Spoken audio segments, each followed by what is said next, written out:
Pasa a vosotros, hermanos. Bienvenidos nuevamente a este estudio.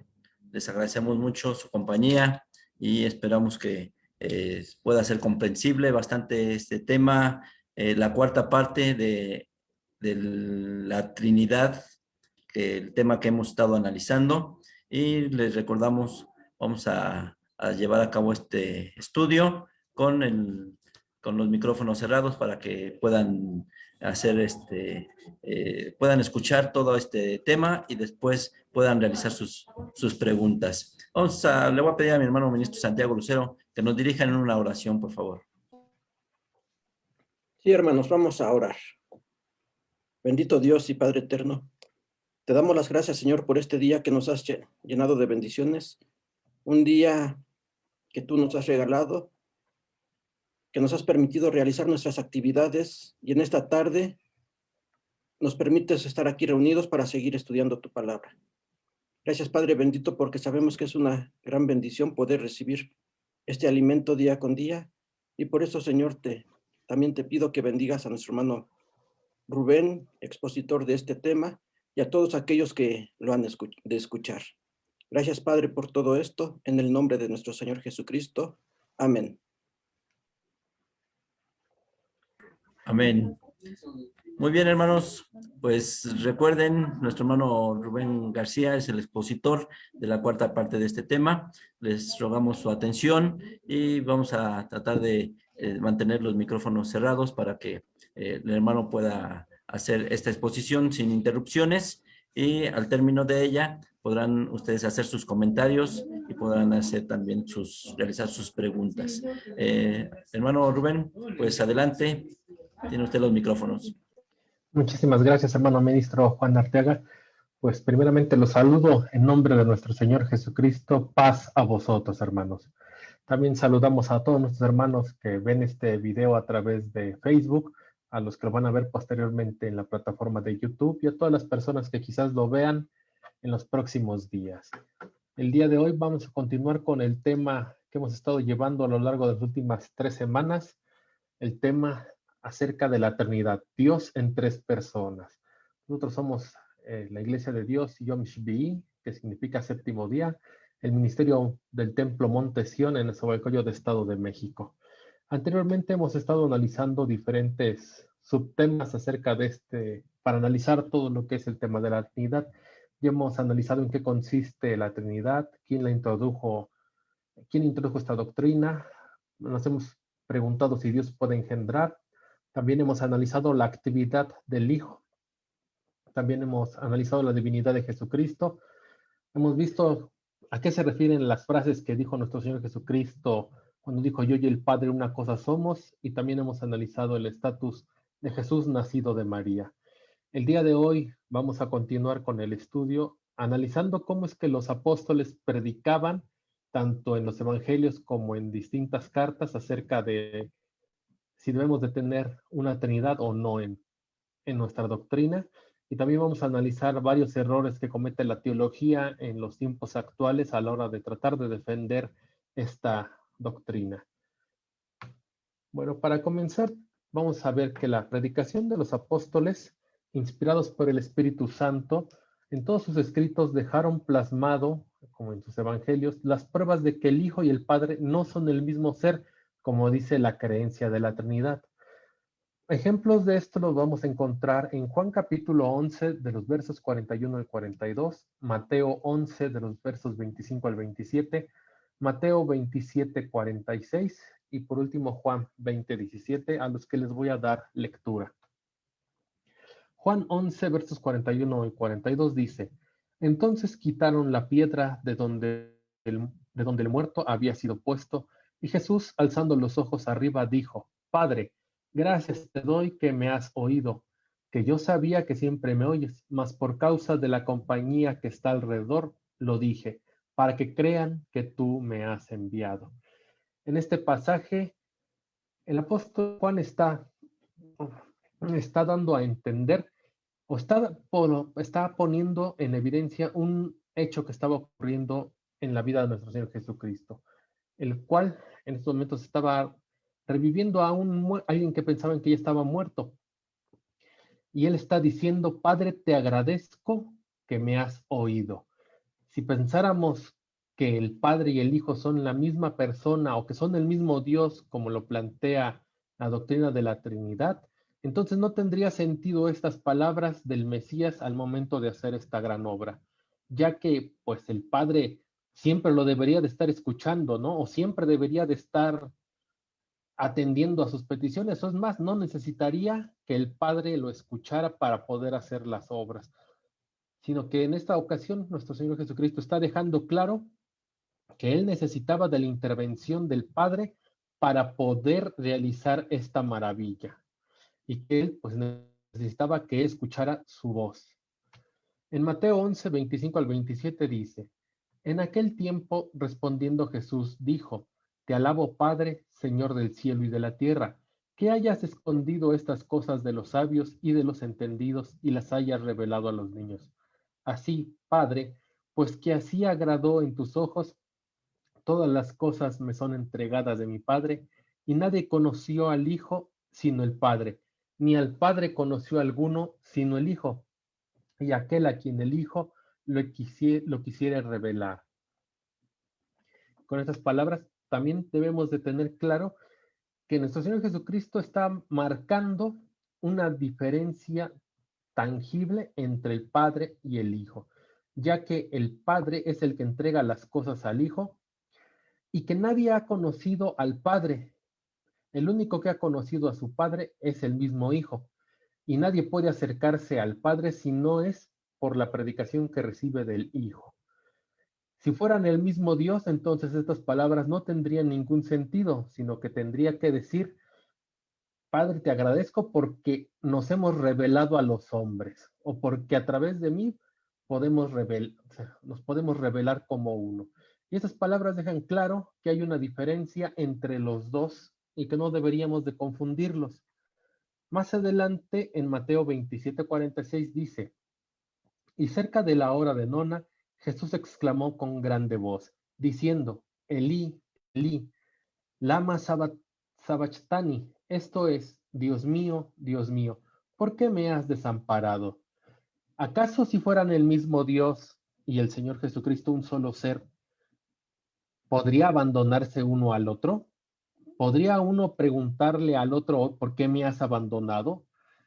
Ciertamente esto sería algo imposible si se tratara del mismo ser.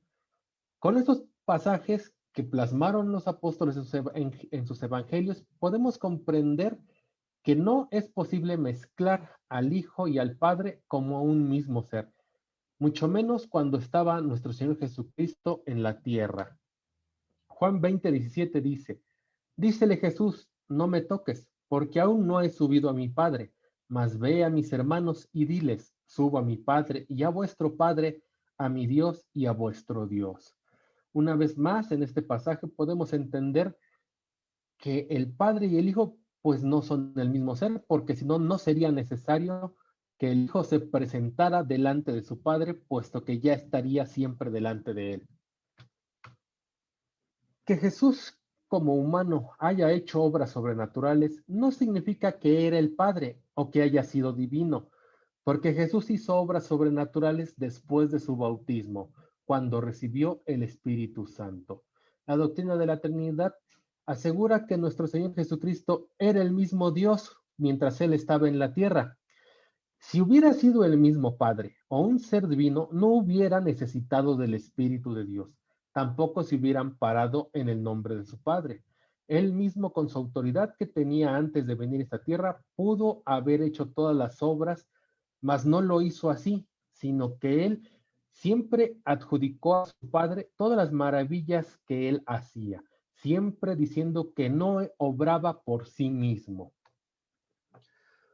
Por lo tanto, el Hijo engendrado en Dios en el principio, habiendo salido a luz, es una criatura, la primer criatura de esta creación, como lo dice Colosenses 1:15 y Apocalipsis 3:14.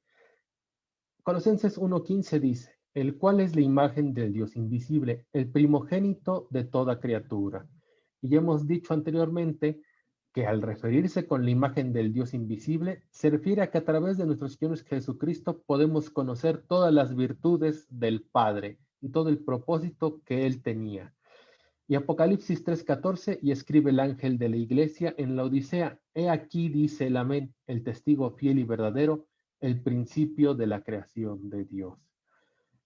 Nuestro Señor Jesucristo, cuando fue formado por el Padre, con Él se inicia, o más bien dicho, Él es el que hace como fundamento para empezar con la creación que todos nosotros conocemos.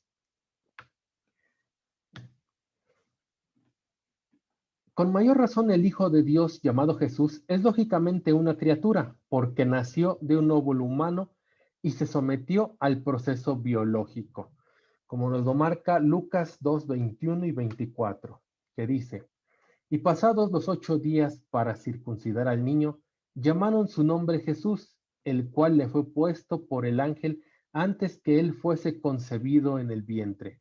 Y como se cumplieron los días de la purificación de ella, conforme a la ley de Moisés, le trajeron a Jerusalén para presentarle al Señor.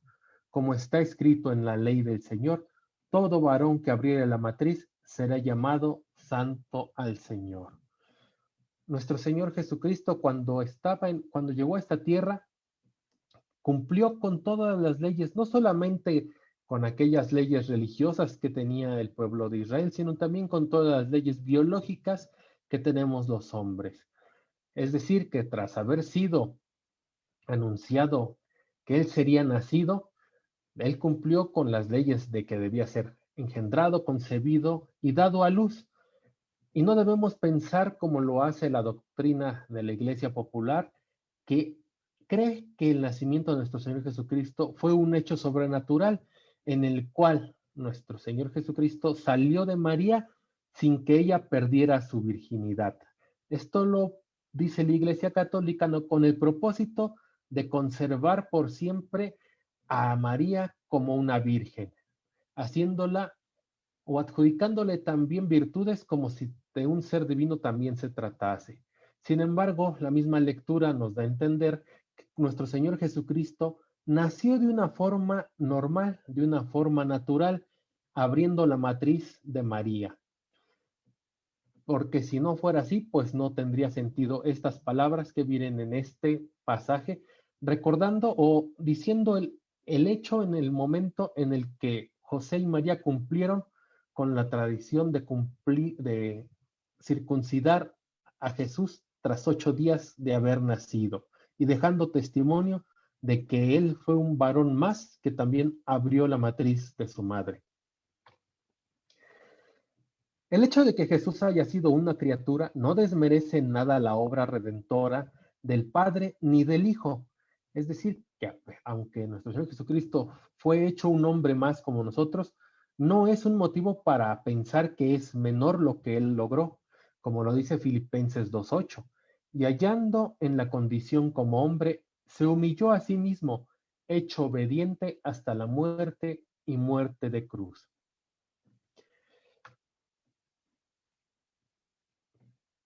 Muchas veces nos pareciera que es preocupante o que es difícil comprender el sacrificio que hizo nuestro Señor Jesucristo.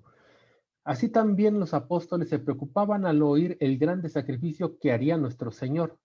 En Mateo capítulo 19, versos 25 y 26 dice: Mas sus discípulos, oyendo estas cosas, se espantaron en gran manera, diciendo: ¿Quién pues podrá ser salvo? Y mirándolos, Jesús les dijo: Para con los hombres imposible es esto, mas para con Dios todo es posible. Aquí nuestro Señor Jesucristo está hablando acerca de la salvación, haciendo comentarios acerca de que es más fácil o que es muy difícil que un hombre rico pudiera ser salvo. Aquí los apóstoles se espantaron mucho pensando, bueno, ¿quién podría ser entonces salvo? Y nuestro Señor Jesucristo deja claro que para un hombre que confía en su riqueza, que confía en sí mismo, en su poder, en la ciencia o en el conocimiento, es imposible el poder alcanzar la salvación. Mas para todos aquellos que se entregan a Dios, todo es posible.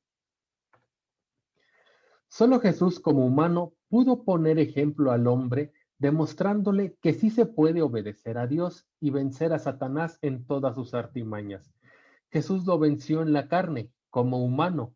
La demostración de que es posible seguir el ejemplo de Cristo quedó en la historia de los apóstoles que por medio del Espíritu Santo hicieron también muchos milagros o muchas obras.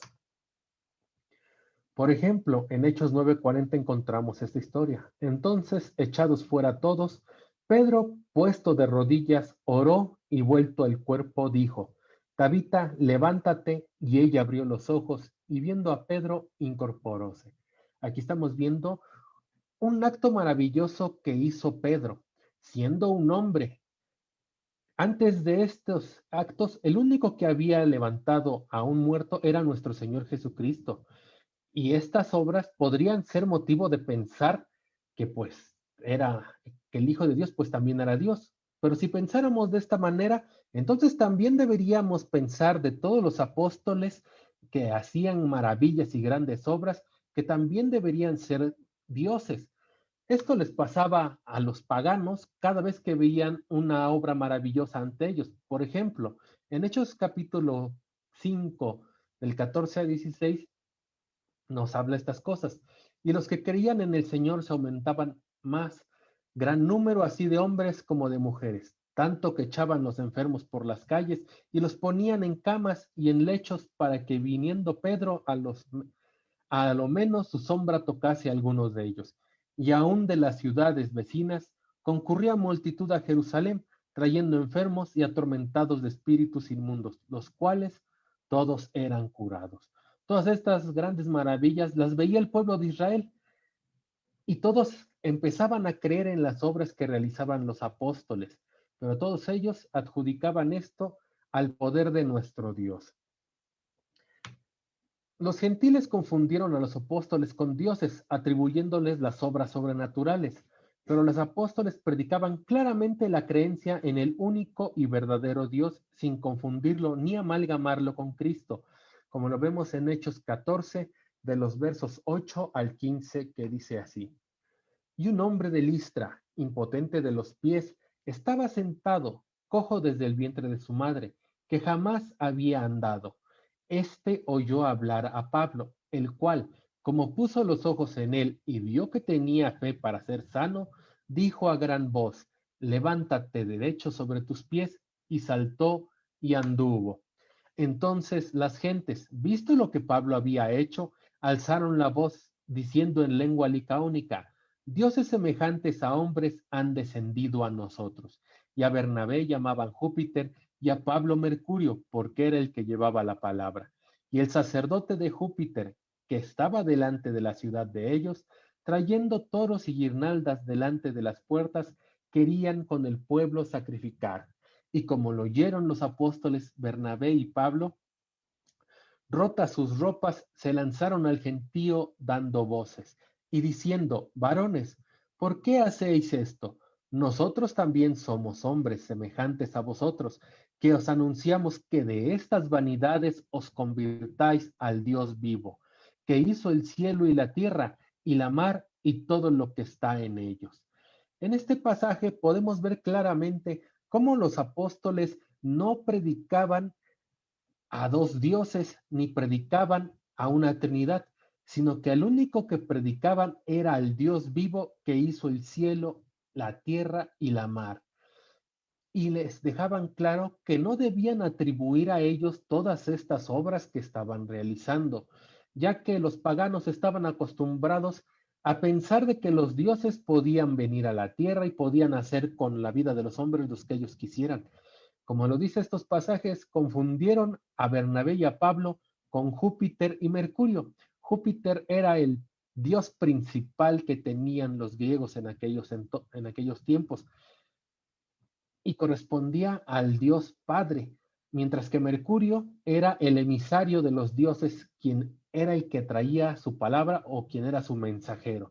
Por eso les asignaron estos nombres a Bernabé y a Pablo, pero ellos les dejaron claro a este pueblo que no debían adorarles a ellos, ni mucho menos convertirlos en sus ídolos o pensar que eran sus dioses, sino que debían creer el único Dios verdadero, el único Dios vivo. Desde el comienzo de la predicación se dejó claro el poder único del Padre y el lugar especial del Mesías.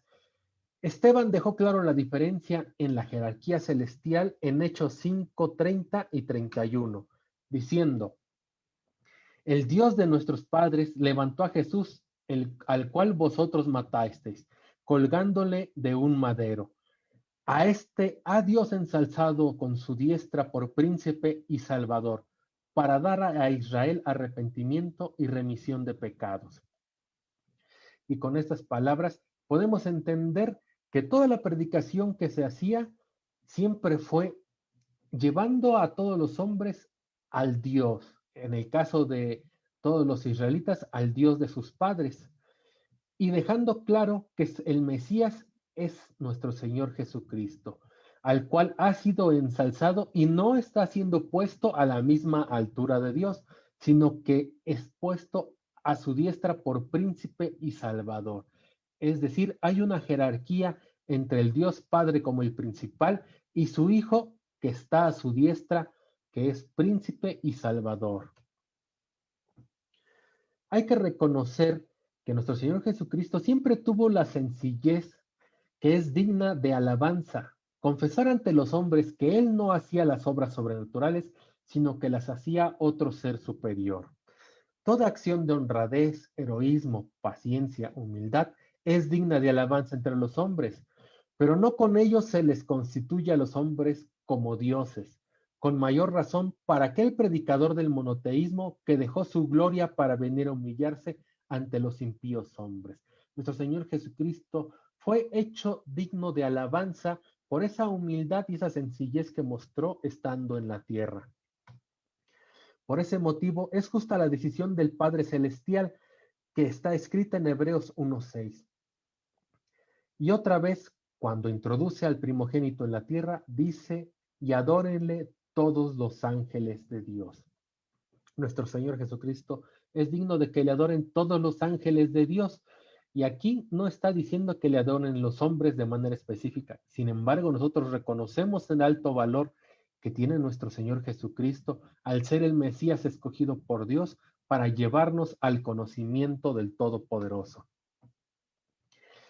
Este verso da la idea del elevado merecimiento obtenido por el Hijo al ser el predicador del monoteísmo con su respectivo Salvador. El Hijo lleva su parte de alabanza, gloria, respeto y honra, como nos lo enseña 1 Corintios 8:6. Nosotros, empero, no tenemos más de un Dios, el Padre, del cual son todas las cosas, y nosotros en él, y un Señor Jesucristo, por el cual son todas las cosas, y nosotros por él. En este pasaje nos queda claro que el verdadero y único Dios es el Padre, del cual son todas las cosas. Él es dueño de todo lo que ha sido creado en el universo y también nosotros le pertenecemos. Y nuestro Señor Jesucristo, Él es el hacedor de la creación, Él es el que a la orden del Padre le dio forma a todo lo que podemos ver y también lo que no podemos ver. Por eso dice que por Él son todas las cosas, ya que Él participó de la creación. En la predicación de los apóstoles no encontramos ningún indicio de que ellos creyeran en alguna Trinidad. Por el contrario, los apóstoles pedían que los paganos dejaran todas las creencias idolátricas.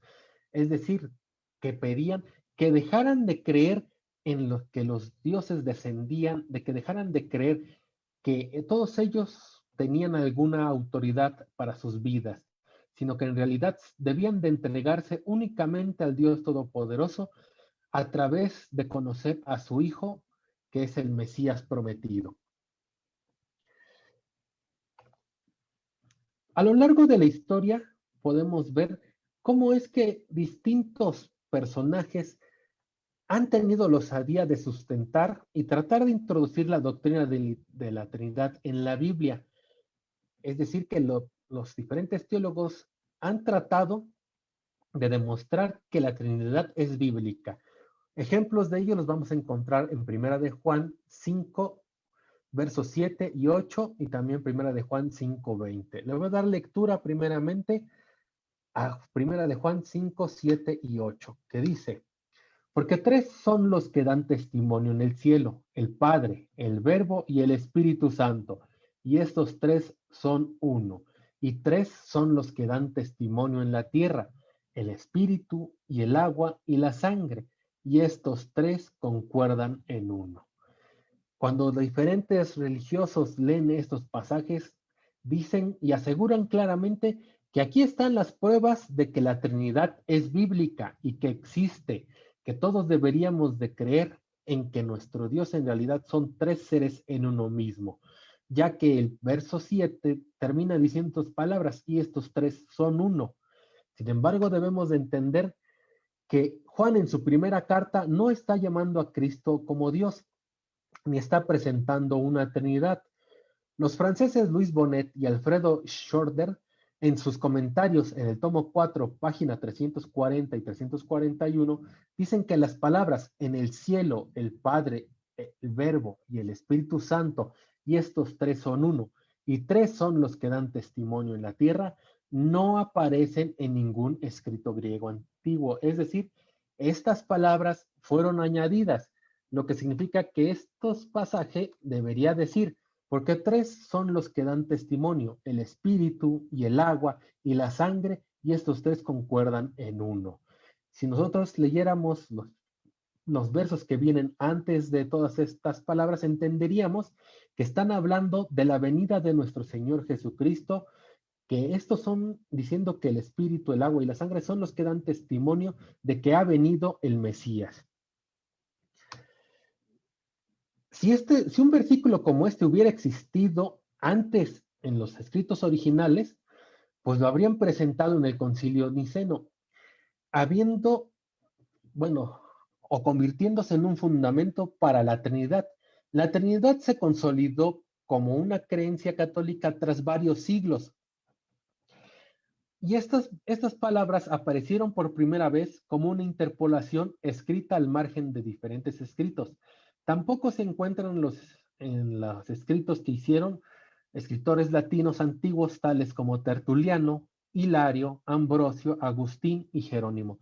Ninguno de ellos hizo referencia ni comentó nada acerca de estas palabras, por lo cual podemos entender que no se encuentran en los originales que se escribieron, en el momento que se escribieron. La primera vez que aparecen estas interpolaciones fue a finales del siglo V y solo en versiones latinas en África. Después aparecieron en el siglo X en la Vulgata latina. En el Nuevo Testamento griego, impreso por Erasmo, no fueron admitidas en los años de 1516 y 1517. Fue hasta el año de 1522 en que entraron a las ediciones de Roberto Eiten de Beesa y de los Elciberes, que eran las versiones revisadas de aquellos años. Si usted tuviera a su disposición una versión griega del Nuevo Testamento, podría encontrar estas palabras escritas en este libro. Sin embargo, han sido añadidas a partir del año 1522. Anteriormente no existían estas palabras en las versiones griegas que podemos ver en estos. Lutero no las puso en su versión alemana y solo fueron introducidas hasta después de su muerte. Ahora ya muchas versiones meten estas interpolaciones. Interpolar significa intercalar palabras o frases en obras o escritos ajenos. Y son tomadas como palabra de Dios, algunas con un comentario al margen indicando la inexistencia de estas palabras en las versiones más antiguas. Entonces, no debemos de pensar que es palabra de nuestro Dios lo que está escrito en estos versos, sino que en realidad ha sido algo añadido por los diferentes intérpretes con la intención de demostrar o de justificar la creencia de la Trinidad. Más adelante, en este mismo capítulo, en el verso 20, existe otra frase que provoca que las diferentes religiones crean que Cristo es Dios. Y esto se debe a la mala lectura del verso 20, que da que provoca que se malinterprete una idea doctrinal. Este verso dice: empero sabemos que el Hijo de Dios es venido y nos ha dado entendimiento para conocer al que es verdadero. Y estamos en el verdadero, en su Hijo Jesucristo. Este es el verdadero Dios y la vida eterna. Las religiones, al leer este pasaje, entienden que este Cristo, este Hijo Jesucristo, este es verdad, es el verdadero Dios. Sin embargo, esta es una mala interpretación. Para comprender las palabras de este verso, tenemos que leer los versos anteriores, comenzando la lectura en el verso 18, que dice: sabemos que cualquiera que es nacido de Dios no peca, mas el que es engendrado de Dios se guarda a sí mismo, y el maligno no le toca. Sabemos que somos de Dios, y todo el mundo está puesto en maldad, pero sabemos que el Hijo de Dios es venido y nos ha dado entendimiento para conocer al que es verdadero. Y estamos en el verdadero, en su Hijo Jesucristo. Este es el verdadero Dios y la vida eterna. Si ponemos atención en los versos anteriores, podemos notar que se comienza a hablar del Padre. Sabemos que cualquiera que es nacido de Dios no peca. El que es engendrado de Dios se guarda a sí mismo. Es decir, que está hablando de la naturaleza de los que creen en el Dios Todopoderoso, en este caso, el Padre. En estas palabras, Juan no está presentando a Cristo como Dios, y mucho menos como el Padre. Juan 5:18 viene hablando que si somos de la naturaleza de Dios, no pecamos. El verso 19 hace la comparación entre los que son de Dios y la condición del hombre. En estos dos versos viene hablando del Padre. En el verso 20 ya comienza a mencionar al Hijo como llegado a la tierra. Es decir, que está mostrando el objetivo del Hijo. Uno de los objetivos del Hijo es dar inteligencia para conocer al que es verdadero. Es decir, que el verdadero es el Padre. Con esa inteligencia que nos da el Hijo, estamos en el verdadero Dios que es el Padre. Al Hijo no se le designa en ningún momento como el verdadero, solamente al Padre le podemos decir estas palabras. Más bien, Cristo señala como verdadero al Padre diciendo: este empero es la vida eterna, que te conozcan al solo Dios verdadero. Es decir, que el único verdadero es el Padre. Él es el único Dios que se presenta en estos versos. Estando en Cristo, en su fe, en su doctrina, está el creyente, como lo dice, está el creyente en el Padre, como lo dice Primera de Juan, capítulo 1, verso 3, que dice: lo que hemos visto y oído, eso os anunciamos, para que también vosotros tengáis comunión con nosotros, y nuestra comunión verdaderamente es con el Padre y con su Hijo Jesucristo. Y con estas palabras podemos comprender el verdadero propósito de la predicación de nuestro Señor Jesucristo, cuando anteriormente escuchábamos las palabras de que quería que nosotros fuéramos una cosa con el Hijo, así como nuestro Señor Jesucristo era una cosa con su Padre. Nos está hablando de la comunión que debemos tener los unos con los otros y con nuestro Señor Jesucristo y con el Padre a través de practicar las virtudes que el Mesías vino a enseñarnos a esta tierra. Porque si tomáramos de manera literal estas palabras, también deberíamos de pensar que nosotros deberíamos formar parte de Dios, o que deberíamos formar parte de esa eternidad como la quieren sostener algunas religiones, ya que ahora nosotros también podemos tener comunión con el Padre y con el Hijo, nuestro Señor Jesucristo, a través de practicar las virtudes, pero no a través de ser el mismo ser, ni mucho menos ser el mismo Dios.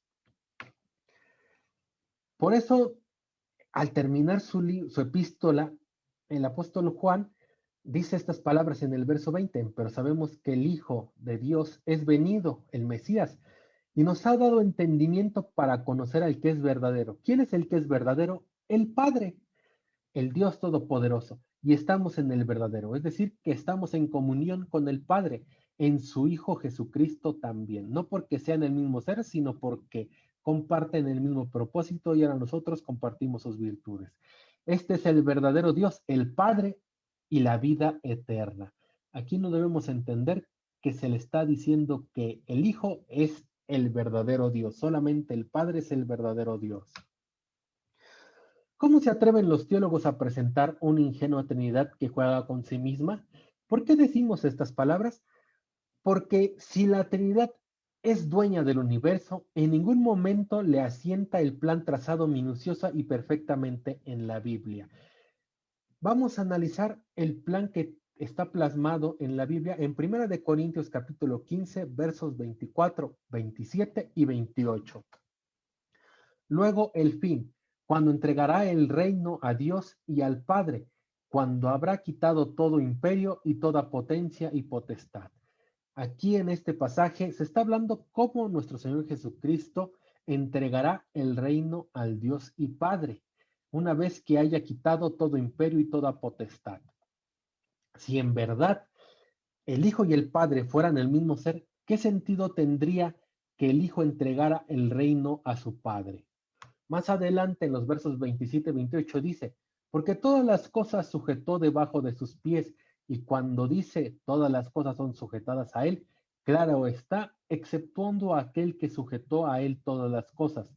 Mas luego que todas las cosas le fueren sujetas, entonces también el mismo Hijo se sujetará al que le sujetó a él todas las cosas, para que Dios sea todas las cosas en todos. Y con estos pasajes podemos entender que el plan de nuestro Dios es primeramente sujetar a su Hijo todas las cosas. Claro está, con la excepción de sí mismo, es decir, el Padre no se sujetará a su Hijo. Y al terminar el reino del Hijo, el Padre vendrá a tomar el lugar del único Dios, del único amo y Señor de todas las cosas. Si la Trinidad fuera realidad, estas palabras no tendrían ningún sentido, ya que esto no sería un juego de la Trinidad, que siendo una y todo suyo, se presta las cosas y se las quita para luego volvérselas a entregar. Esto sería como un juego sin sentido, ya que todo sería de tanto del Hijo como del Padre y del Espíritu Santo. Pero podemos entender que este plan que encontramos en este pasaje rompe perfectamente la creencia trinitaria, pues es el plan de un hijo que tiene el trabajo de ordenar todo para entregarlo a su padre. Es decir, que el hijo deberá reinar y quitar todas las potestades para luego entregárselas a su padre. Entonces, la Trinidad no tiene ningún sentido ante estos análisis y ante estos pasajes de la doctrina de nuestro Señor Jesucristo. Otro de los ejemplos que ponen o que podemos encontrar entre los diferentes teólogos es que hoy en día hay quien asegura que la enseñanza de la Trinidad está incluida en la ley de Dios. Para ser más precisos, en las palabras ubicadas en Deuteronomio 6:4 encontramos esta frase. Oye Israel, Jehová nuestro Dios, Jehová uno es. El libro El proceso a la Biblia de los testigos, escrito por el señor Eugenio Dayatz, que es un bautista, en la página 166 a la 168, se señala que en Deuteronomio 6:4 dice, Shema Israel Adonai Eloheinu Adonai Echad. Esto en el original hebreo. Y afirma que estas palabras leídas en hebreo contienen la clara prueba en favor de la Trinidad. ¿Cómo es esto posible? Pues bueno, ellos toman estas palabras del hebreo. Si ustedes tuvieran algún hebreo interlineal, quizás puedan ver estas palabras idénticas aquí, que dice Shema Israel Adonai Eloheinu Adonai Echad. Este libro dice que esta frase se debe traducir como Oye Israel, los señores dioses, los señores son uno o son unidad. Para esto consideran que las palabras Adonai y Eloheinu como si fueran plurales y a la palabra Echad como un sustantivo colectivo. Es decir, que deberíamos entender que Shema Israel, oye Israel, Adonai debería de ser señores, Eloheinu, dioses, Adonai, Echad, los señores, uno son. Sin embargo, esto es un fraude que engaña a todos los que no conocen el idioma hebreo. Todos aquellos que no tienen el celo, que no tienen la dedicación para aprender el hebreo, caen en esta mala interpretación, en esta mala traducción, en este fraude hacia el idioma original. En el idioma original, la expresión debe decir Shema, oye Israel, Yehova o Jehová, Eloheinu, Yehova Echad. Estas palabras se deben de leer como se están escritas de esta forma en el original. Los judíos o los israelitas desde la antigüedad tenían la usanza de sustituir el nombre de Dios o el tetragrama que forma su nombre por la palabra Adonai. Esta es una usanza judía para no pronunciar el nombre de Dios, es decir, por el miedo de no blasfemarlo, los judíos no pronunciaban nunca el nombre de Dios y solían sustituirlo con esta palabra Adonai. El intérprete que piensa que esta palabra es plural está engañando a las personas, ya que el verdadero significado de Adonai es distinto. Adonai es una palabra compuesta, en realidad son dos palabras en una. Es un sustantivo y un posesivo que significa mi señor o señor mío. En el idioma hebreo, los posesivos, es decir, para indicar que algo nos pertenece, se le suele poner al sustantivo una terminación especial que indica a quién le pertenece, formando una palabra compuesta. En el hebreo, la palabra Adon significa señor y la terminación, agregarle una terminación que para formar la palabra Adonai es la que le da el sentido de que es mío, es decir, mi señor o señor mío. Por eso la palabra Adonai significa mi señor. La palabra Adon es el singular de señor. Si nosotros quisiéramos decir señores, tendríamos que decir Adonim. Ese es el plural de Adón en el idioma original. En el hebreo existe un vocablo para señalar el plural de mis señores, que es Adomei. Es decir, si quisiéramos interpretar o quisiéramos entender como lo dicen estos intérpretes, de que esta frase de Shema Israel, Adonai Eloheinu, Adonai Echad, debería decir Adomei en lugar de Adonai para que fuera el plural de mis señores. Es decir, que este intérprete está entendiendo mal las palabras de este pasaje al querer asignarle un valor de plural a la palabra Adonai, cuando en realidad todos los judíos entienden que es el singular de mi Señor. Posteriormente encontramos la palabra Eloheinu, que el intérprete asegura que es el plural de Dios, diciendo que es dioses. Sin embargo, en el original, Elohim significa Dios nuestro o nuestro Dios. Igual que la palabra anterior, Adonai, es un sustantivo y un posesivo. Elo es el sustantivo de Dios y Einu es el posesivo plural nuestro. Es decir, que Eloheinu quiere decir Dios nuestro, el Dios de nosotros, nuestro Dios. Eso está en plural. Lo que está en plural es el posesivo, no el sustantivo. El sustantivo Elo tiene su plural, que es Elohim. Ese sería el plural de Dios, es decir, ese sí sería dioses. En el original hebreo de la frase no dice Elohim, dice Elohim, es decir, nuestro Dios. Posteriormente, la palabra Echad es una palabra para el numeral 1, es decir, para el número 1.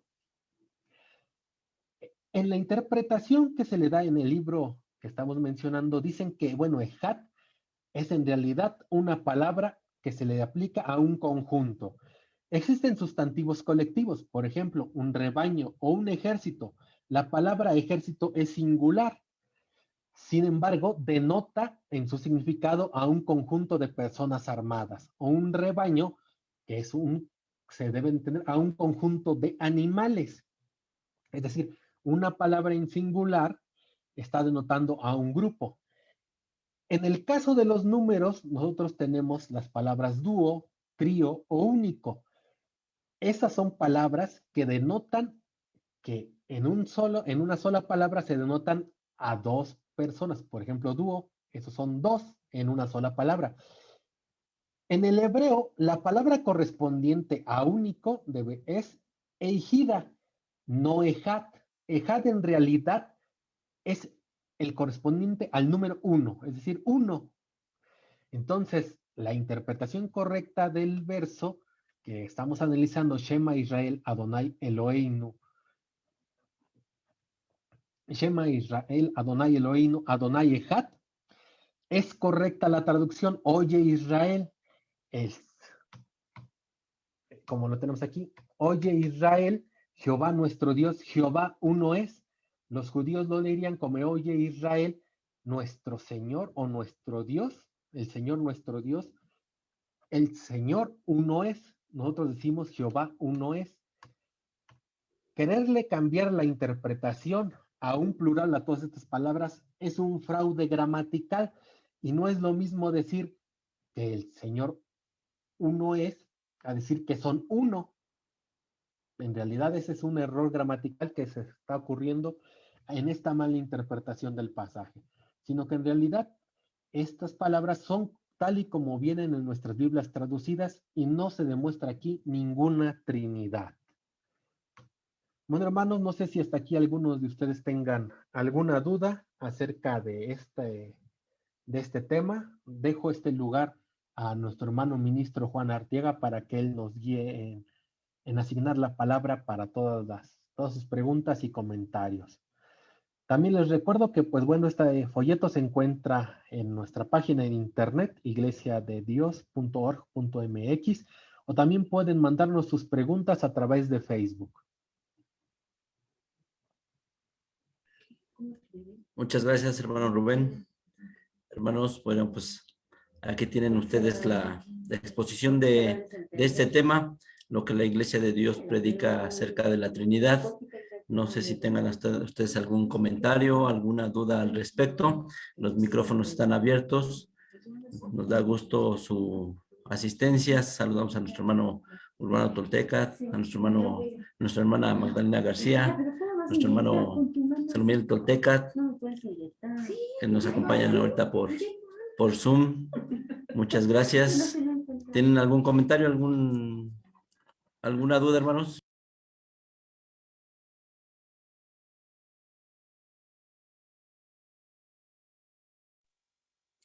Toda la última parte del estudio está muy bien porque explica cómo desbaratar la creencia de la Trinidad en cuestión del razonamiento y de las traducciones del hebreo, que muchas de las veces se ocupan en diferente o mal entendidas en ese aspecto. Pero sí, nuestro hermano Rubén muy acertado en su exposición y nada, está muy bien explicado todo. Gracias, hermano Urbano. Así es, para comprender todo esto, hermanos, bueno, pues sí es necesario profundizar o tratar de conocer un poco del idioma hebreo, porque precisamente se utiliza este idioma para tratar de sorprender a las personas y bueno, pues la mayoría desconoce este idioma. Digo, la Iglesia de Dios Yo Vi, gracias a Dios, tuvimos un buen maestro, no dominamos el idioma hebreo, pero sí tenemos algunos conocimientos de ello y podemos comprender todo esto. Esta fue una explicación que pudo comprender nuestro hermano ministro Edmundo Arteaga, precisamente cuando él empezó a profundizar más en el idioma hebreo y ahora pues con más facilidad se puede explicar todo esto. Muchas gracias, hermano Urbano, por su comentario. Saludamos a nuestros hermanos de Facebook. No sabemos si nuestros hermanos también tengan algún comentario, alguna duda, si les quede claro toda esta exposición o quieran comentar algo al respecto.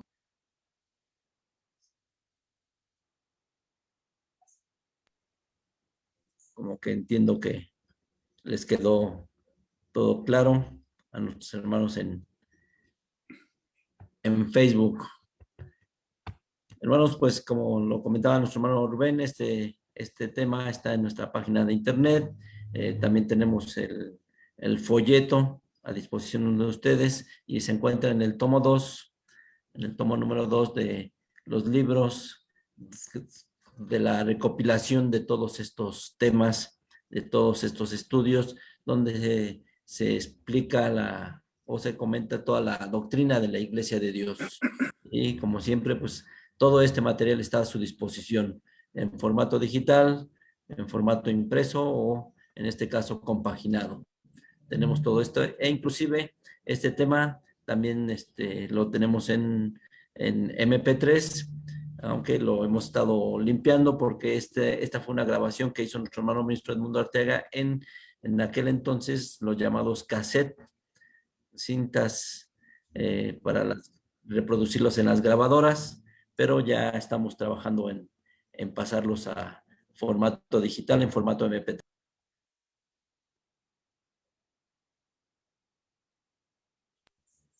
Pues hermanos, les agradecemos mucho su compañía y los esperamos primeramente Dios el próximo domingo en el análisis de la quinta parte de este tema. Ya estamos llegando a la conclusión y también les vamos adelantando que vamos a analizar después el tema de los 4 jinetes del Apocalipsis para que usted esté también al pendiente. Un tema también bastante controvertido. Muchos no aceptan esta interpretación que da la Iglesia de Dios, pero como ustedes podrán ver, en base a la explicación, todo está fundamentado en cuestiones históricas, que es muy importante la historia en la explicación de este tema. Hermanos, pues agradecemos mucho su compañía y si no hay más dudas, comentarios, pues yo creo que nos despedimos de este estudio. Le voy a pedir a mi hermano Salomón González, ministro Salomón González, pues nos haga el favor de despedirnos en oración. A vosotros, hermanos, sí, vamos a orar con reverencia, por favor. Amoroso y buen Padre Celestial, te damos gracias porque nos has permitido llevar a cabo este siguiente estudio, que es muy importante, Señor, conocer de tu palabra, de tu doctrina. Gracias porque das el conocimiento a tus hijos, a tus siervos, y así, Señor, se pueda compartir este estudio y que pueda llegar a nosotros, a nuestros hermanos que nos miran a través de estos medios y tener el conocimiento de tu palabra, Señor.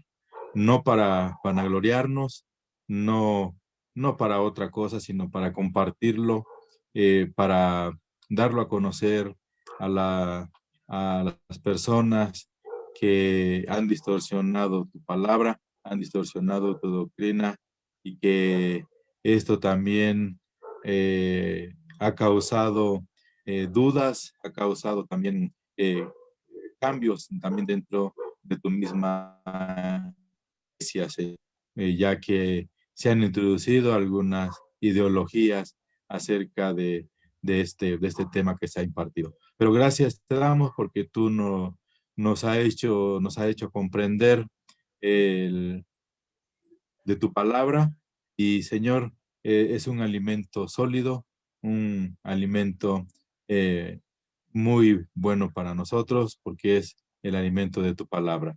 Bendice a cada uno de tus hijos, bendice a toda tu iglesia, bendice a todos tus ministros, todos los que estamos al frente, trabajando en ti, en tu iglesia, Señor, y que siempre haya el celo y haya siempre, Señor, el celo con tu palabra, Padre eterno. Gracias te damos, Señor, por lo que nos has concedido y que tú seas también con nuestro hermano Rubén García, que está compartiendo, ha venido compartiendo de esta enseñanza. Y así a cada uno de los administradores de este grupo o de esta página, por estos medios que se comparte tu palabra, también bendice, Señor, bendice a cada uno de ellos. En tus manos nos ponemos, Padre eterno. Permítenos que en esta semana, que ya ha iniciado con este primer día y que ya estamos en el siguiente día de la semana, que podamos continuar con nuestras actividades correspondientes y así, Señor, que tú nos guardes y nos cuides en todo momento. Bueno, nos depositamos, Señor Dios, porque todo esto te lo agradecemos y todo te lo pedimos por el dulce nombre de tu Hijo muy amado, Cristo Jesús. Amén. Amén. Pues muchas gracias, hermanos, por su compañía, a nuestros hermanos de Facebook, a nuestro hermano José Jacob Garrido, que nos manda saludos. Y bueno, pues muchas gracias por todo, hermanos, que tengan una bonita semana. Primeramente Dios, los esperamos el próximo domingo para seguir con este tema. Que Dios les bendiga, paz a vosotros. A vos, A vos paz. paz, hermano. A vos, Paz, paz. hermanos. Dios los A bendiga, vos, hermano. Gracias. Hasta vos. Paz a vos. Igualmente, hermanos, que Dios los bendiga.